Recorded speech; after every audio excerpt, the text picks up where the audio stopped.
आप ये वीडियो इसलिए देख रहे हैं क्योंकि डॉक्टर ने बोला है कि आपके बच्चे को सेरेब्रल पॉल्सी है। तो इस वीडियो में आपको बताएंगे कि डॉक्टर क्यों ऐसा बोल रहे हैं कि आपके बच्चे को सेरेब्रल पॉल्सी है और इसका क्या मतलब है। ब्रेन जो होता है वो एक पावर हाउस है जहाँ से बहुत सारी इन्फॉर्मेशन निकल के तार के रास्ते मसल्स तक जाती है।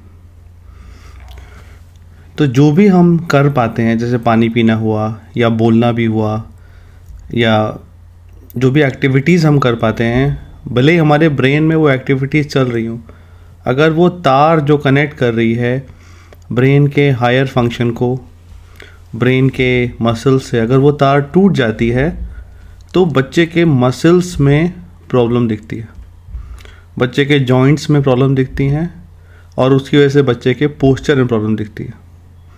तो मसल्स आप सबको पता है क्या होती हैं।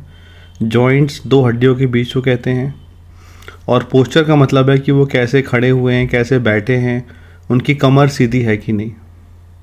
तो ये बहुत सिंपल सी बात है कि अगर जो मसल है, जैसा कि आप डायग्राम में देख पा रहे हैं, वो दो हड्डियों को कनेक्ट करती है और कभी कभी मसल्स जो हैं वो दो एरियाज़ कवर करती हैं, सिर्फ हड्डी नहीं, काफ़ी लंबा एरिया भी कवर करती हैं।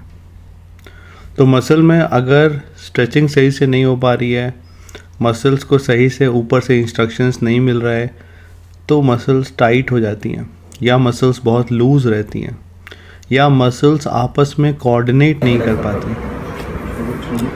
तो बच्चे में सेरेब्रल पॉल्सी है कि नहीं वो देख के ही पता चल सकता है, क्योंकि अगर बच्चे के मूवमेंट मतलब उसके बैठने चलने की गतिविधियाँ, बच्चे के पोस्चर मतलब बच्चे के खड़ा रहने और सही तरीके से बैठने, गर्दन रोकने से ये पता चल जाता है कि बच्चे में कोई प्रॉब्लम ऐसी तो नहीं है कि बच्चा जो है वो बाद में चलने में उसको प्रॉब्लम होगी। तो सेरेब्रल पॉल्सी में हमेशा ये होता है कि बच्चे का बैठना चलना अफेक्टेड रहता है। उसके साथ साथ अगर डैमेज ब्रेन के खास एरियाज़ में हुआ है तो उससे आँख में भी असर हो सकता है, बोलने में भी असर हो सकता है, समझने और इंटेलिजेंस में भी असर हो सकता है। तो ये समझने की बात है कि हर बच्चे जिसको सेरेब्रल पॉल्सी है उसकी इंटेलिजेंस अफेक्टेड नहीं होती है और थोड़ी सी चलने की समस्या के साथ वो अपनी लाइफ अच्छे से जी सकते हैं। या उनकी अगर थोड़ी सी आँख के एरिया में प्रॉब्लम है तो उसके लिए अगर अर्ली इंटरवेंशन हो तो बच्चे में थोड़ी सी होप रहती है कि बच्चा जो है वो जो चीज़ें करनी है वो कर पाए एक्स्ट्रा हेल्प के साथ। तो सेरेब्रल पॉल्सी बच्चे में डायग्नोज हुआ है, इसका मतलब ये है कि कहीं ना कहीं कभी ना कभी पहले 1 साल में ब्रेन में कोई डैमेज हो गया। ये जन्म के पहले भी हो सकता है, जन्म के समय भी हो सकता है और जन्म के 1 साल में भी हो सकता है, क्योंकि उस समय ब्रेन जो है वो डैमेज के लिए वनरेबल होता है। मतलब कुछ ऐसा छोटा से छोटा चीज़ भी ब्रेन में डैमेज कर सकता है जो बड़े होके जब ब्रेन स्ट्रांग हो जाता है तो उतना डैमेज नहीं कर सकता। तो जिन बच्चों में वो डैमेज हुआ है वो कभी ना कभी कोई इवेंट होता है जो आप बताते हैं कि ऐसा हुआ था वैसा हुआ था, डॉक्टर उसको सुनता है। उसके बाद एमआरआई में, सीटी स्कैन में नहीं, उसके बाद एमआरआई में देखता है कि उसके हिसाब से डैमेज कहाँ पर है। और अगर बच्चे की एक्टिविटी मतलब चलने बोलने बैठने में समस्या है, साथ में ऐसी कोई इवेंट हुई है, साथ में अगर एमआरआई में ऐसे चेंजेस हैं, तभी डॉक्टर बोलेगा कि बच्चे में सेरेब्रल पॉल्सी है। अब ये इम्पॉर्टेंट बात है कि ब्रेन की बहुत सारी समस्याएं होती हैं। कुछ समस्या ऐसी है जो बार बार ब्रेन में डैमेज करती रहती है, बट सेरेब्रल पॉल्सी का मतलब है कि एक बार डैमेज हो गया, अब और नया डैमेज कुछ नहीं होगा। जो एरियाज़ अफेक्टेड हैं सिर्फ वही एरिया अफेक्टेड रहेंगे और उन एरियाज़ में हेल्प के बाद बच्चा उस एरियाज़ में बेहतर हो सकता है। कुछ बच्चों में डैमेज बहुत ज़्यादा होता है। जिन बच्चों में डैमेज बहुत ज़्यादा है उनमें अगर एक्टिविटीज़ बहुत पीछे हैं तो फिर उन बच्चों को मेन स्ट्रीम में लाना बहुत मुश्किल होता है। तो WHO के डेटा के अनुसार 60% बच्चे जिनमें मॉडरेट चेंजेस हुए हैं, माइल्ड चेंजेस हुए हैं, उनको इतना फंक्शनल किया जा सकता है कि वो मेन स्ट्रीम में इंटीग्रेट हो सकें। मगर 40% बच्चे जिनमें डैमेज बहुत ज़्यादा हो चुका है उसमें मेन स्ट्रीम इंटीग्रेशन पॉसिबल नहीं होता है। उसके बारे में हम थोड़ा डिटेल में आपको फिर से बताएंगे। तो इन समरी सेरेब्रल पॉल्सी का मतलब है कि ब्रेन में एक डैमेज हुआ है, कोई भी तरीके से वो डैमेज ठीक नहीं हो सकता, उसकी कोई दवाई नहीं है, उसका कोई ऑपरेशन नहीं है। जैसे हाथ जल गया वैसे ब्रेन डैमेज हुआ तो उसको ठीक नहीं कर सकते।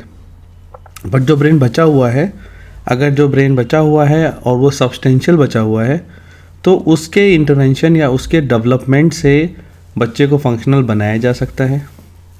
हर बच्चा जिसको सेरेब्रल पॉल्सी है उसको आईक्यू की इशू नहीं होती, उसको सिर्फ मसल और पोस्चर की इश्यू हो सकती है और उसके साथ साथ और भी इश्यूज़ हो सकती हैं जो मैं आगे कवर करूँगा। बट अगर सिर्फ उसको चलने और पोस्चर की इशू है तो वो बच्चे मेन स्ट्रीम में इंटीग्रेट हो सकते हैं एक्स्ट्रा हेल्प के साथ। तो इस एरिया में हम जानेंगे कि सेरेब्रल पॉल्सी के सिम्टम्स क्या हैं। सिम्टम्स का मतलब वो चीज़ जो आप देख सकते हैं, जो आपको दिख रही है। तो सेरेब्रल पॉल्सी के सिम्टम्स सबसे पहले ये होते हैं कि बच्चे के जो माइलस्टोन्स हैं, मतलब बच्चे के गर्दन का रोकना, बच्चे का बैठना, बच्चे का चलना, ये सारा का सारा बॉडी की मसल्स पे डेवलप करता है, मसल्स के ऊपर डेवलप करता है।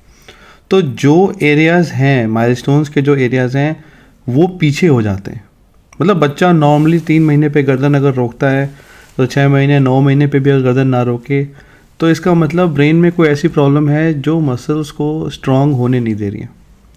और उस ब्रेन को नेचुरली ऐसे प्रोग्राम किया गया है कि हर एक चीज़ स्टेजेस में आ जाती है कि गर्दन रोकना आया, फिर बैठना आया, फिर चलना आया, बोलना आया। तो ये स्टेजेस में बच्चे में प्रोग्रेशन होती है, यही नेचुरल प्रोग्राम है ब्रेन का।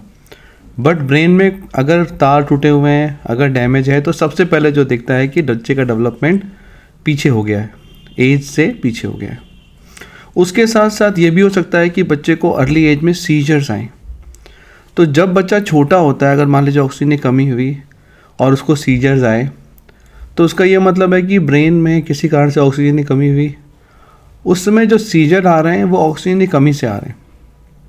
और जब ऑक्सीजन की कमी से बच्चा रिकवर कर जाता है तो ब्रेन में डैमेज तो हो जाता है मगर ऑक्सीजन की कमी तो नहीं रहती, तो सीजर उसके बाद नहीं आते। मगर जो एरिया डैमेज हुआ है उसमें सीजर 2 साल 3 साल पे आते हैं। तो जिन बच्चों को ब्रेन में डैमेज हुआ है उनको सीजर आते हैं और कभी कभी जल्दी आ जाते हैं, 4-5 महीने 6 महीने पे भी आ जाते हैं, और कभी कभी 2 साल 3 साल पे भी आते हैं। कई तरीके के सीजर हैं। कुछ सीजर ऐसे हैं जो 5-6 महीने पे आते हैं, जो ब्रेन में बहुत ख़राबी की वजह से आते हैं। उनको इन्फेंटाइल स्पैज़म कहते हैं, जिसमें बच्चा गर्दन को झटका देके अपने सीने के पास लेके आता है। सुबह सुबह चौंकने वाला झटका कहते हैं, ऐसे करके चौंक जाता है बच्चा। तो जिन बच्चों में अगर ब्रेन डैमेज है और चौंकने वाले झटके आ रहे हैं तो आप जल्द से जल्द उसका इलाज कर रहे हैं, क्योंकि चौंकने वाले झटके का मतलब है कि ब्रेन में डेवलपमेंट फिर रुक जाएगा और सिर्फ उस झटकों को ठीक करने से बच्चे का डेवलपमेंट बेटर होता है। तो जो सिम्टम्स हैं, सबसे पहला कि डेवलपमेंट में डिले, दूसरा चौंकने वाला झटका। अगर बच्चे को चौंकने वाले झटके आ रहे हैं तो फिर आप सावधान रहें। तीसरा, क्या बच्चा आपको देख के मुस्कुरा रहा है। अगर बच्चा आपको देख के मुस्कुरा नहीं रहा है, बच्चा अगर आपकी आवाज़ सुन के रिस्पॉन्ड नहीं कर रहा है, तो इसका मतलब है कि आपको बच्चे को आँख की जांच और कान की जांच करानी है, क्योंकि ब्रेन डैमेज के साथ ऐसा भी हो सकता है कि कान की नर्व या आँख की नर्व भी डैमेज हुई हो। इसके साथ साथ बच्चे में अगर दूध पीने की समस्या है, अगर बच्चा दूध नहीं पी पा रहा है या उसको दूध पीने से खांसी आ रही है या उसको दूध पीने से उसके गले में फंस रहा है, तो आप जल्द से जल्द जो बच्चों का गैस्ट्रो डिपार्टमेंट है या बच्चों के जो डॉक्टर हैं उनसे आप कांटेक्ट करें। तो ये सारी समस्याएं हैं जो बच्चों में हो सकती हैं। थोड़ा सा और बड़ा होने पे बच्चे के हाथ पैर बहुत टाइट हो जाते हैं या बहुत लूज़ हो जाते हैं, या अगर बच्चे में बैलेंस वाला सेरेब्रल पॉल्सी है तो बच्चे बैलेंस नहीं बना पाते। जैसे जैसे बच्चे बड़े होते हैं, सेरेब्रल पॉल्सी का सही इलाज नहीं होने से उसका प्रोग्रेशन होता है और गलत डायरेक्शन में प्रोग्रेशन होता है। उनका टोन अगर बहुत बड़ा है तो कभी कभी उनके पैर बहुत मुड़ जाते हैं। इन केसेस में उनका ऑपरेशन करना पड़ता है। अगर शुरू से सही इलाज हो तो हम इस चीज़ को प्रिवेंट कर सकते हैं। इसके साथ साथ कभी कभी बच्चों में जॉइंट ऐसे मुड़ जाते हैं कि पीठ भी टेढ़ी हो जाती है। उन केसेस में भी बच्चों के ऑपरेशन करने की ज़रूरत पड़ती है। तो जो चीज़ें हमें देखने को मिलती है शुरू से ही कि बच्चे के जॉइंट स्ट्रांग नहीं होते, थोड़ा और बड़े होकर बच्चे के जॉइंट स्टिफ हो जाते हैं, और स्टिफ होने की वजह से फिर सिर्फ सिम्टम का इलाज होता है। ऑपरेशन करके जॉइंट या तो सीधे किए जाते हैं या फिर इंजेक्शन देके टोन को लूज़ किया जाता है।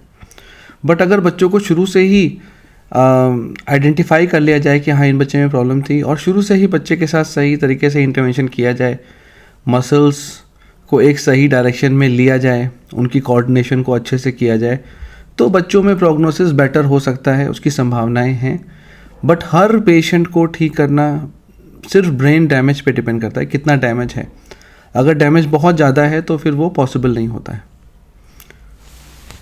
तो आज अभी जो हमने बातें की वो ये हैं कि क्या क्या होता है सिम्टम में। तो ज़्यादातर जो सिम्टम है वो बच्चे के बैठने चलने को लेके हैं, उनके जॉइंट्स को लेके हैं, उनके देखने सुनने को लेके हैं, और साथ में सीजर्स भी हो सकते हैं।